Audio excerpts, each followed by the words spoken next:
Hello, nikusalimu tena siku ya leo rafiki yangu, na ningependa nianze kwa kumshukuru Mungu kunipa uhai na natumaini unaendelea vizuri.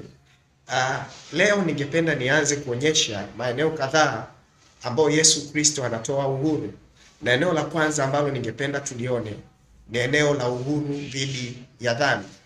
Pasipo Yesu wanadamu watatumia maadili na nidhamu. Huu sio mpango wa Mungu kwamba kupitia maadili tuishinde dhambi. Ni kwa sababu maadili tunayafanya kupitia mwili, na kibaya zaidi ni kwamba dhambi iko mwilini mwetu tayari. Kwa hiyo ni kama ni unafiki fulani tunakuwa tunaufanya kwamba mwili unashindana na mwili. Hapana, Mungu amekusudia kwamba mwili ushindane na roho, kwa sababu roho ndio inayozaliwa mara ya pili. Na tunapompokea Yesu kama Kristo na Bwana wa maisha yetu, Mungu hutupa Roho yake Mtakatifu, ambaye Roho Mtakatifu huja na tabia zake zinazopaswa kuendelezwa kama amani, uvumilivu, upole na matendo ya mwili na vitu vyote vya mwilini tunavyo kuanzia tukiwa wadogo.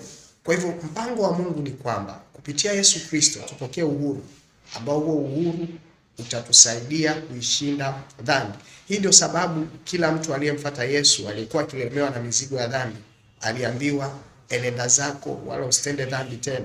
Kwa nini Yesu aliwaambia wasitende dhambi tena? Ni kwa sababu kukutana na Yesu kunatupa uhuru wa kuishinda dhambi. Yesu Kristo ndiye Mungu pekee anayetoa empowerment, anayetoa uwezesho wa kuishinda dhambi. Kwa hiyo mpango wa Mungu ni kwamba dhambi iwe mtumwa wetu. Dhambi inatakiwa kuwa mtumishi wetu, kwa maana ya kwamba kuwa Mkristo au kuwa Mkristo niliyeokoka kunapaswa kunifanye nichague kufanya dhambi, sio kwa sababu dhambi inanishinda, no, ni kwa sababu nimechagua.